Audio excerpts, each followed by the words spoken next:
기도하시겠습니다. 주님, 저희를 사랑하사 이 바쁜 와중에도 저희들을 주님 성전에 불러주셔서 감사합니다. 저희가 부를 때에 늘 응답하시는 아버지 하나님, 이 시간 은혜 받기를 원합니다. 말씀에 은혜 받기를 원합니다. 오늘날 날씨와 같이 참으로 감은 저희 마음속에 아버지 하나님 말씀의 담비를 주심으로 저희 영혼이 소성하는 시간 되게 하여 주시옵소서. 의인의 기도는 역사하는 힘이 크다고 하셨사오니 믿음으로 기도하게 하옵소서. 성령 충만함으로 채워 주시옵소서. 예수님의 이름으로 기도드립니다. 네. 오늘 하나님 주신 말씀은 베드로전서 4장 7절로 11절까지입니다. 베드로전서 4장 7절로 11절까지 제가 봉독하겠습니다. 이제 만물의 마지막이 가까워 왔으니 그러므로 너희는 건전한 마음을 가지고 깨어 기도하라. 무엇보다도 더욱 열심으로 서로 사랑할지니 이 사랑은 허다한 죄를 덮느니라. 서로 대접하기를 원망 없이 하고 각각 은사를 받은 대로 서로 봉사하되 하나님의 각양 은사를 맡은 선한 청지기 같이 하라. 만일 누가 말하려면 하나님의 말씀 같이 하고 누가 봉사하려면 하나님이 주시는 능력을 하는 것 같이 하라. 이는 모든 일에 예수 그리스도로 말미암아 하나님께 영광을 돌리게 하려 함이니 그리스도께 영광과 권능이 세세 뭉토록 있도다. 아멘.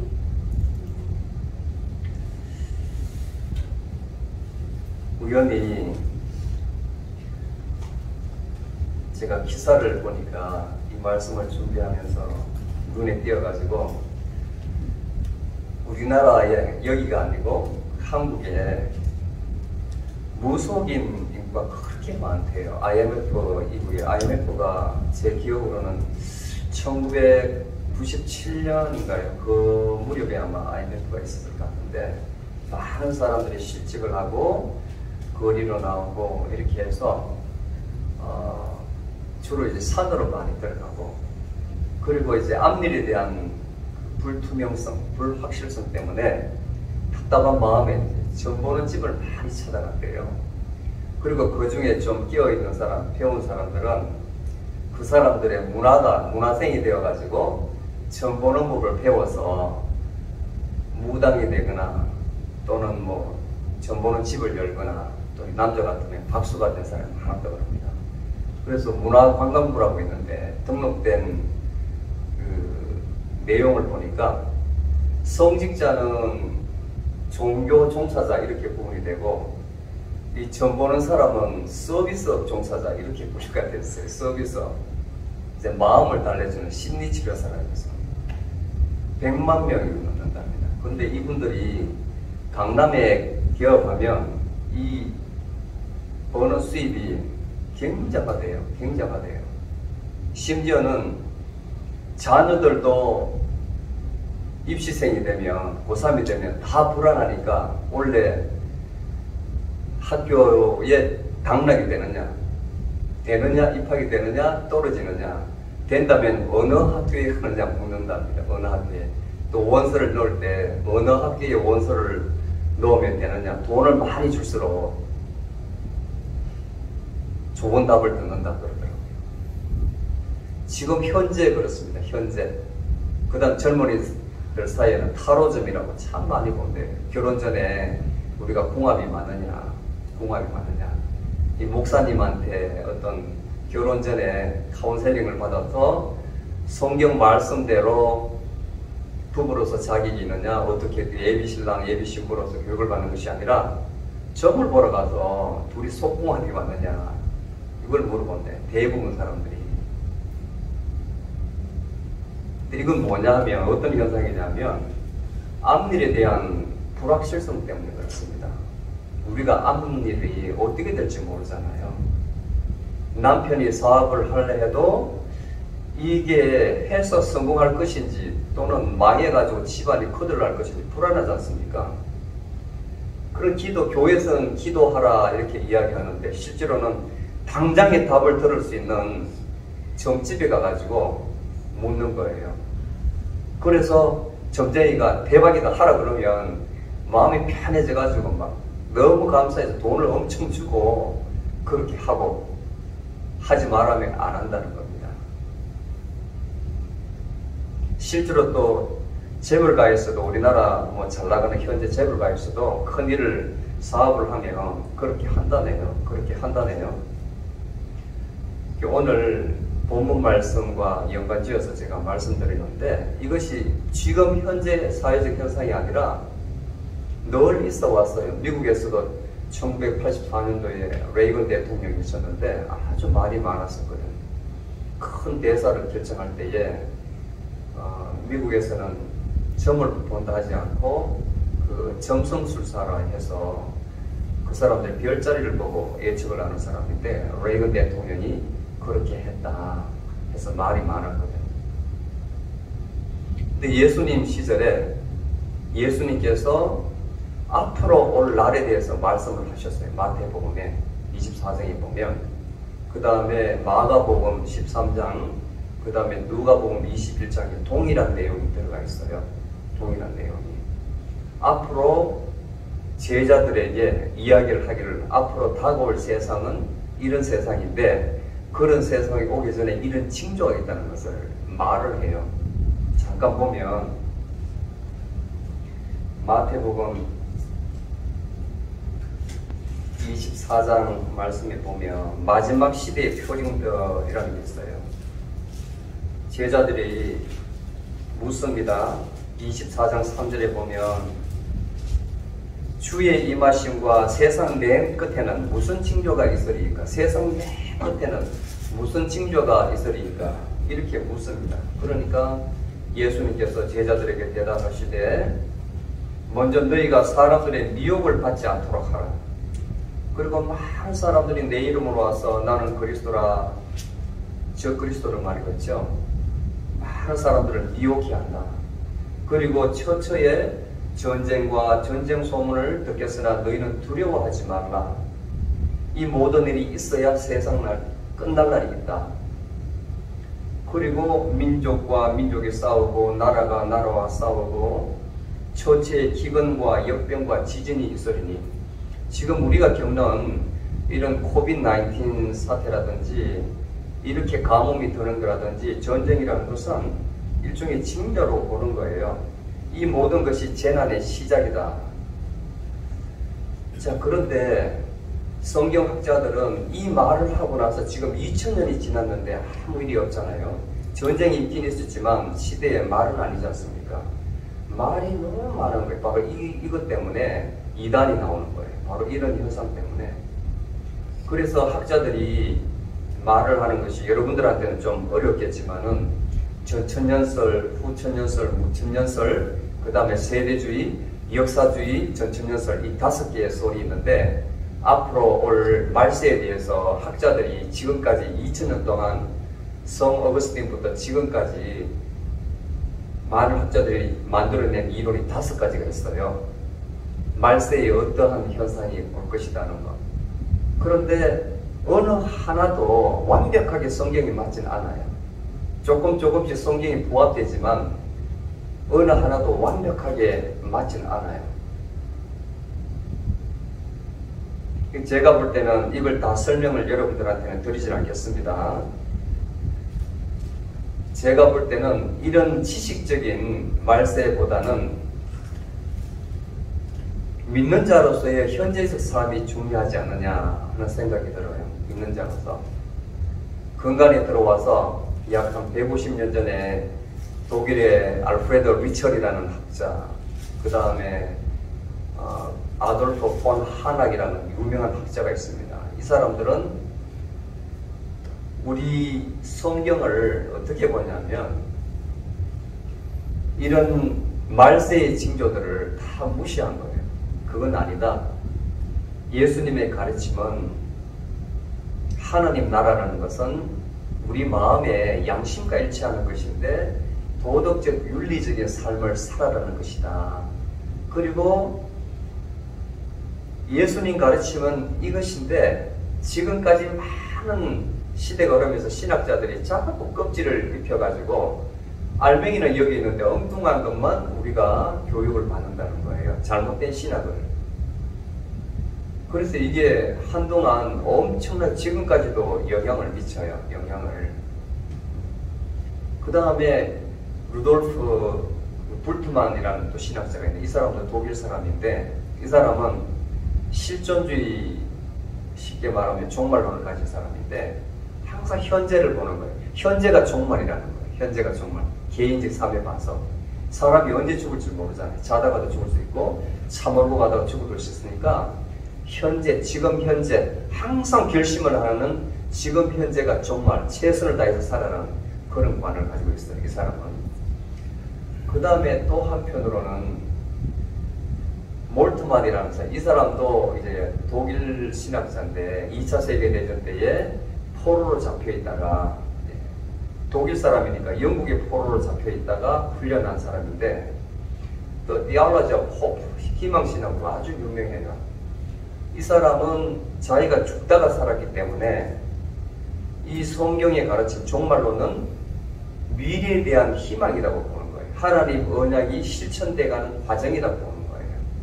하나님께서 아브라함의 언약 시대부터 지금까지 선지자를 통해서 많은 말씀을 하셨는데 또 예수님도 이렇게 될 것이라고 말씀을 하셨는데 이 모든 것이 역사를 통해서 이루어지고 있다고 보는 거예요. 지금 현재도. 그러니까 우리는 그것이 하나님 말씀이 이루어지고 있다는 소망을 가지고 살아야 된다. 이렇게. 그래서 희망의 신학 이렇게 이야기합니다. 이렇게 현재까지도 많은 아이디어가 있어요. 종말론을 보는 시각이. 오늘 본문에 보면 마지막이 가까웠으니, 만물의 마지막이 가까웠으니 이렇게 이야기를 해요. 이렇게 이야기를 해요. 왜 베드로가 이렇게 이야기를 했냐면 베드로가 이 서신을 쓸 때가 AD 64년경입니다. 64년경. 이때가 네로 황제가 로마를 통치할 때인데 이때부터 기독교에 대한 탄압, 박해가 시작됐습니다. 왜냐하면 그때의 로마에는 신이 누구냐면 황제였어요. 황제. 황제를 숭배했어야 됩니다. 그 다음에 또 로마 황제를 숭배하지만 그 이후에 전통적으로 믿는 것이 바로 태양입니다. 태양. 태양. 그런데 예수님께서 오셔가지고 하나님 사상, 하나님 나라를 전파하니까 이단이잖아요. 이단. 악마의 신. 그러니까 야들은 신을 믿지 않는다 해가지고 엄청 박해를 한 거예요. 그 다음에 예수님께서 하신 말씀에 내 살을 먹고 내 피를 마시라, 내 피를 마시라 이렇게 이야기하니까 식인종으로 본 거예요. 식인종, 그리스도인을. 그 다음에 또 하나, 가족 간에 또 이웃 간에 어떤 계층이 없고 다 내 형제 자매라 그러니까 건친상간 하는 거라. 이것들은 젊은 사람, 나이 든 사람, 뭐 장류 유서도 없고 집안에 질서도 없고 다 주 안에서 한 형제다 이렇게 가르치니까 건친상간한다. 아주 몹쓸 사교 집단으로 가르친 거예요. 그래서 박해가 엄청났습니다. 네로 황제 때.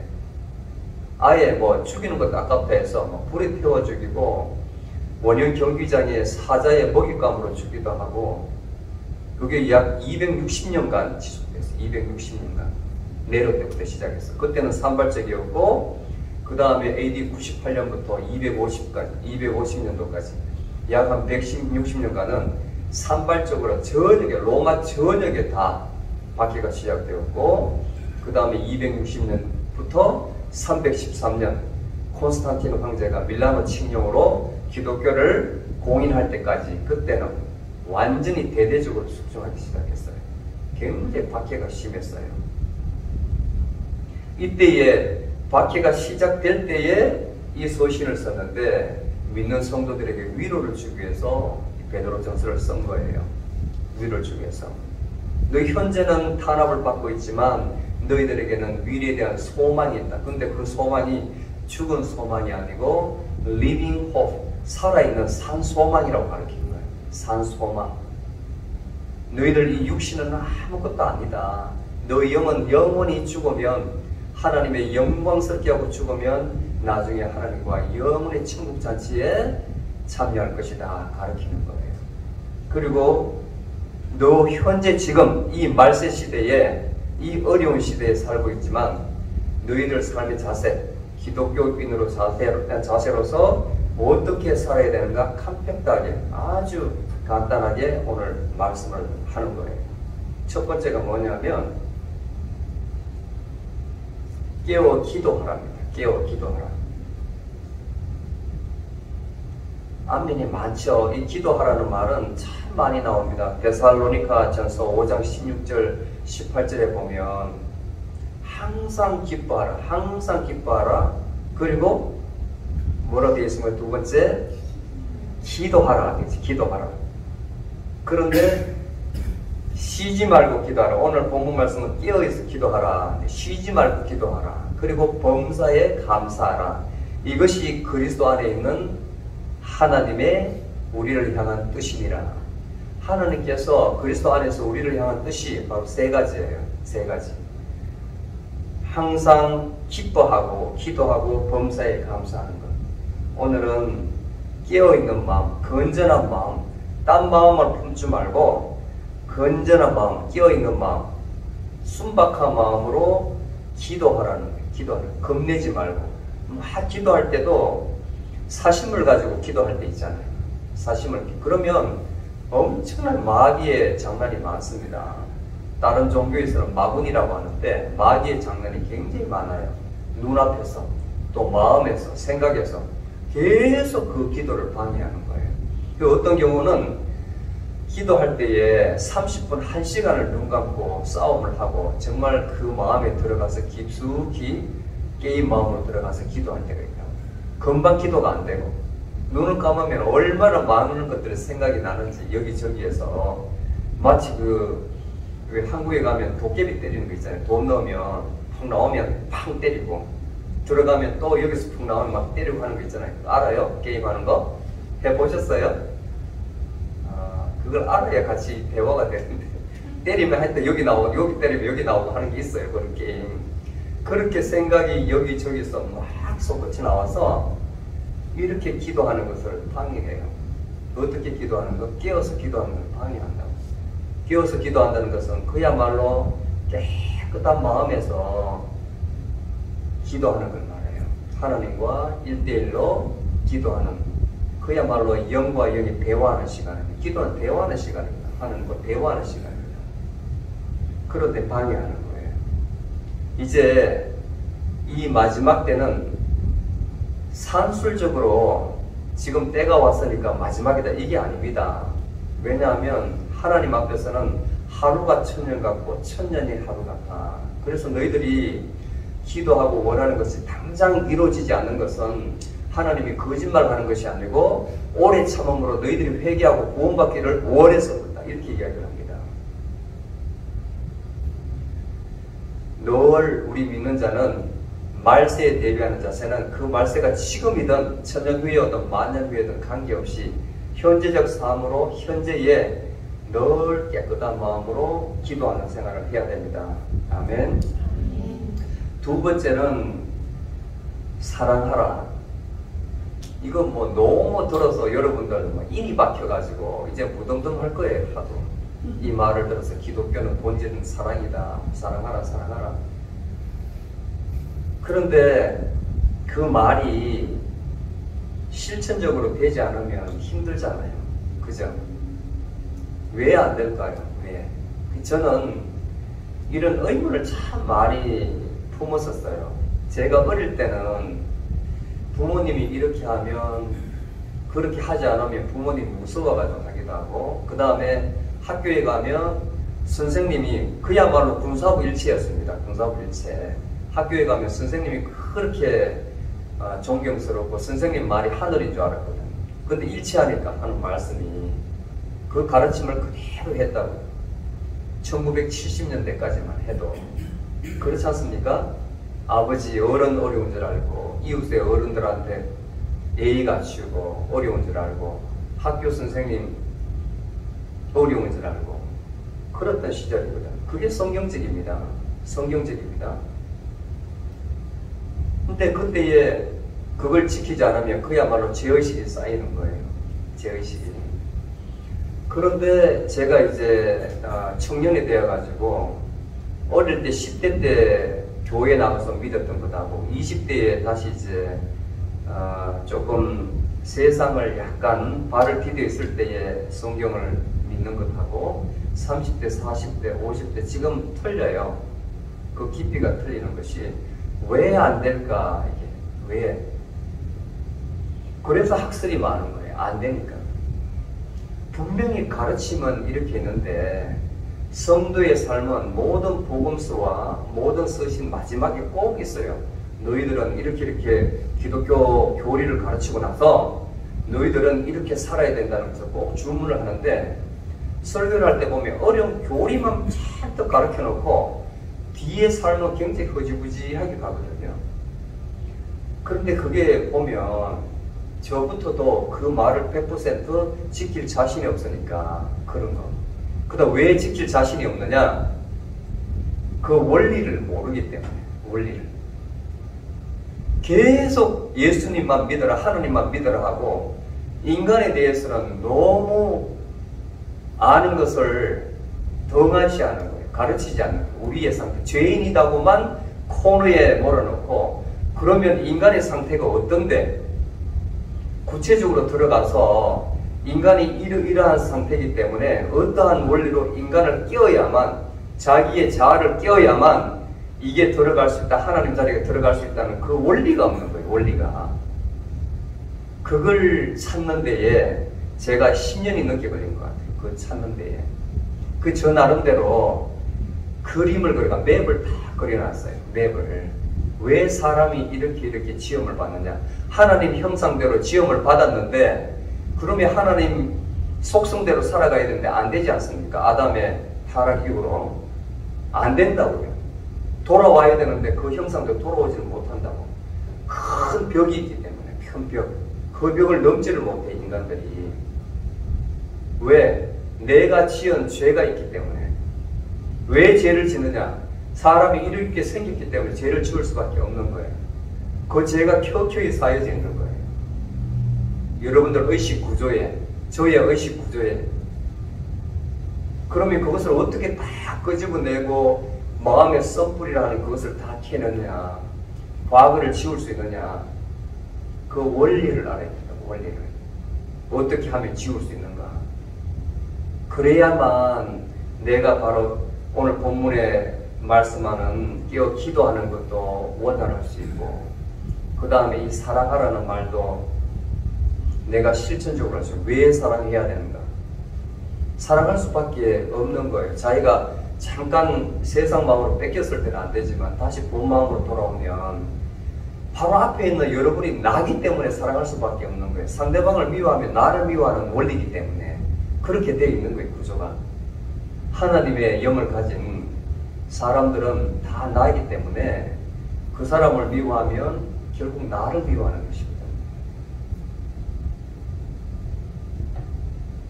사랑을 하되 열심으로 살아가라. 예수님께서도 마지막에 결국은 다 가르쳐도 하나로 말씀해 주셨어요. 너희들이 너희 마음을 다하고 정성을 다하고 힘을 다해서 내 아버지 하나님 여호와를 사랑하라. 이게 첫째 계명이고, 둘째는 내 이웃을 내 몸같이 사랑하라. 그게 핵심이에요. 그게 핵심. 그게 핵심. 결국 마태복음 7장 12절에 내가 대접받고 싶은 대로 남을 대접하라는 그것이 바로 선지자와 율법의 강령이다. 그것밖에 없다는 거예요. 그것밖에 없다는 거. 결국은 그거다. 근데 모든 종교와 유교, 불교의 가르침이 결국은 그 하나 똑같아요. 희한하죠? 결국은 돌아가지고 마태복음 7장 12절에 있는 그 말씀으로 똑같이 돌아와서 통일이 돼요. 하나로. 너무나 신기한 거예요. 예수님께서는 쉽게 말씀하셨는데 그 사람들은 이렇게 연구해가지고 결국은 그렇게 가르치는 거예요.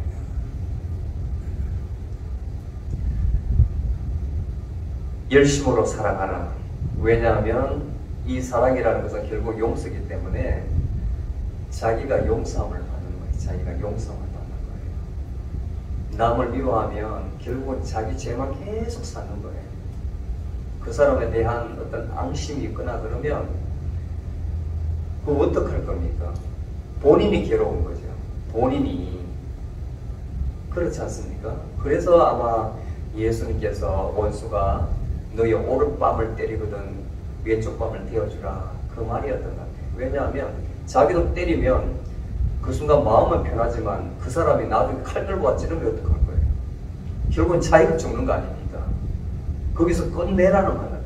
그 사람을 불행하게 만들어주고 끝내라, 그렇게 이해하시면 될 것 같아요. 구약에서는 눈에는 눈으로, 이에는 이로 갚아주라 했지만 예수님께서는 그렇게 말씀을 안 하셨습니다.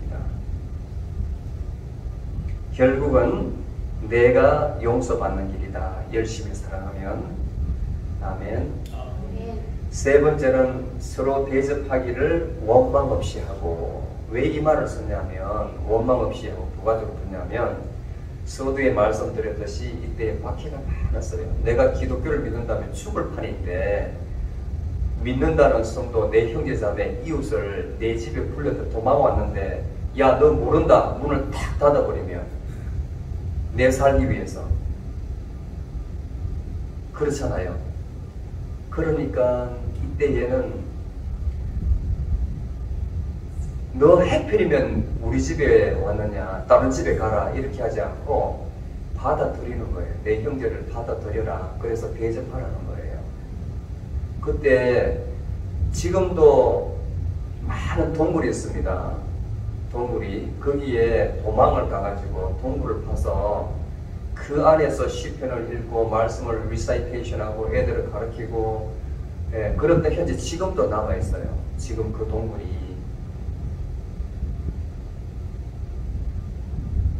지금 현재는 우리가 믿는 이웃을 이렇게 남의 눈치 보면서 믿는다고 박해받는다고 대접하지 않지 않습니까? 그런데도 대접하는 것을 절거히 하지 않고 귀찮게 생각하면 오늘 이 말씀 보고 반성해야 됩니다. 이때는 내 목숨 걸고 대접하는 겁니다. 지금은 여러분들 귀찮아서 대접을 하는 것이고 얼마나 차이가 많아요. 손 대접하기 좋아하는 사람은 결국은 하나님께 그 상급이 다 이렇게 쌓이는 거예요. 그 다음 마지막으로 서로 봉사하라. 봉사하라. 자, 서로 이 봉사하는데, 여러분 봉사라는 개념을 단지 교회 와가지고 주방에서 음식 만드는 거, 이게 봉사가 아닙니다. 이것도 봉사의 한 부분이죠. 그런데 고린도전서 12장에 보면, 그리고 로마서 12장에 보면 사람의 은사에 대해서, 은총에 대해서 참 잘 기록을 해놨어요. 근데 여러분들 보실 때에 구분해야 됩니다. 로마서에 기록한 그 은사는 하나님의 은총이에요. 은총, 은혜예요. 은혜. 로마서에 보면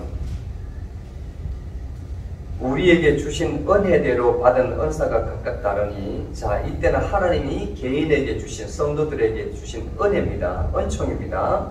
예언이면 믿음의 분수대로, 섬기는 일이면 섬기는 일로, 가르치는 자면 가르치는 일로, 건면하는 자면 건면하는 일로, 부자하는 자는 성실함으로, 다스리는 자는 부지런함으로, 긍휼한 자는 즐거움으로 하라, 이렇게 되어 있죠. 이런 은사를 받았다면 이렇게 하라는 거예요. 이렇게 은혜를 받았다면. 그런데 고린도전서 12장에 나오는 그것은 은사의 은사. 성령으로 말미암아 지혜의 말씀을, 어떤 이는 지혜의 말씀을 받고, 어떤 이는 성령에 따라 지식의 말씀을, 어떤 이는 성령에 따라 믿음을, 어떤 사람은 주의 은사, 어떤 사람은 기적행함, 어떤 사람은 예언함, 어떤 사람은 영분별, 어떤 사람은 방언, 어떤 사람은 방언 통역. 그런데 이 모든 일을 하시는 분은 각각이 그렇게 하되, 이 일을 하시는 분은 동일한 성령님이라는 거예요. 이 은사를, 하나님께 주신 받은 이 은사를, 이 하나님께서 세운 이 지체, 이 몸된 교회를 위해서 쓰라는 거예요. 봉사를 하라는 거예요. 하나님의 각양 은혜를 맡은 청지기와 같이 하라. 그 은혜 받은 대로 봉사를 하라는 겁니다. 본인이 어떻게 식별하겠습니까? 내가 즐거운 게 있어요. 즐거운 게. 그래서 어떤 사람은 이거 하라면 막 짜증나고 싫어하고 힘들어하는데 어떤 사람은 아주 즐겁게 해요. 그게 바로 은사예요. 또 어떤 사람은 이거 시키면 아주 즐겁게 해요. 즐겁게 해요. 이건 안 돼. 근데 그 사람 비방하면 안 돼요. 하느님께서 준 은사가 분량이 그거밖에 안 되는 사람이기 때문에 딱딱한 거 먹이지 말고 그냥 마실 것을 줘야 됩니다. 천천히. 뭘 하는데 요령 피우고 뭐 어쩌고저쩌고 이렇게 하면 안 돼요. 그 사람이 받은 어떻게든 그거밖에 안 되기 때문에 긍휼함을 가져야 됩니다. 그래서 누가 말하려면 하나님의 말씀같이 하고, 이 말씀은 하나님 말씀을 전도할 때, 또 말씀을 선포할 때 마치 내가 하는 것이 아니고 하나님이 말씀하는 같이 하고, 누가 봉사하려면 하나님이 주시는 능력으로 하라. 능력으로. 내가 하는 거예요. 내가 하면 힘들어요. 그런데 하나님께 주신 그 은사대로 하면 아주 즐거운 거예요. 즐거운. 예, 아주 맛있게 했는데 남들이 맛있다면 너무 기쁜 거예요. 기쁜 거예요. 근데 어떤 사람은 그렇지 않아요. 그걸 안 하고 싶다고요. 자, 이 모든 것이 이 말씀드린 늘 깨어서 기도하라, 열심으로 살아가라, 서로 대접하라, 서로 봉사하라, 이런 것은 결국은 하나님께 영광을 돌리기 위함입니다. 영광을. 우리 현재적 삶이 말세에 가까이 왔으나 이렇게 살아라. 이렇게 살면 결국은 하나님께 영광을 돌리는 것이다. 그래서 우리는 말세에 살고 있습니다. 예수님께서 초림 오셨고 2000년 전에, 이제 앞으로 재림하신다. 다음에 오신다니까 재림이 있습니다. 예수님은 알파요 오메가입니다. 끝이 있습니다. 그때 오실 때에 우리는 믿는 자는 반드시 다시 삽니다. 부활합니다. 일회성을 받습니다. 그리고 우리의 행위대로 심판을 받고, 그리고 영원한 천년왕국에서 살고, 그 다음에 새 나라와 새 땅에 사는 거예요. 그게 바로 산소망이에요. 그날이 언제 올지 모르는 겁니다. 그러니까 우리는 이 약속을 믿고 이 말씀대로 살아가는, 하루를 충실하는, 오늘 본문의 말씀대로 그렇게 사는 우리 모두가 되시기를 축원합니다. 기도하시겠습니다. 주님, 세상이 참으로 악합니다. 문명은 발전되어 가지만 사람과 사람 사이에 의심이 많고 믿지 못하고 서로 송사하고 심지어는 서로 살인하는 일까지 벌어지고 있습니다. 또 나라 간에 전쟁이 있고 국가 간에도 마찰이 있습니다. 참으로 말세의 징조가 여기저기에서 보이고 있습니다. 또 이 시대에 지진도 일어나고 또 역병이 일어나서 많은 사람들이 죽고 현재에도 고통을 받고 있습니다. 주님, 이 시대에 저희들은 두려워하지 않고 오늘 아버지 하나님께서 가르치신 대로 늘 깨어서 기도하게 하옵소서. 무엇보다도 서로가 참으로 열심히 사랑하게 하여 주시옵소서. 내 이웃을 비방하기보다는 참으로 그들을 허물을 덮어주고 기도하는 저희가 되게 하여 주시옵소서. 또 내 이웃과 내 형제들을 대접하는 자가 되게 하여 주시옵소서. 하나님께서는 저희들이 알지는 못하지만 많은 달란트를 주셨습니다. 개인에게 은사를 주셨습니다. 그 인사를 깨닫고 아버지 하나님 몸된 교회에서 참으로 충성되게 봉사하는 저희들이 되게 하여 주시옵소서. 이 모든 것이 저희들 하는 것이 오로지 하나님께 영광이 되게 하여 주시옵소서. 예수 그리스도 이름으로 기도드리옵나이다. 아멘.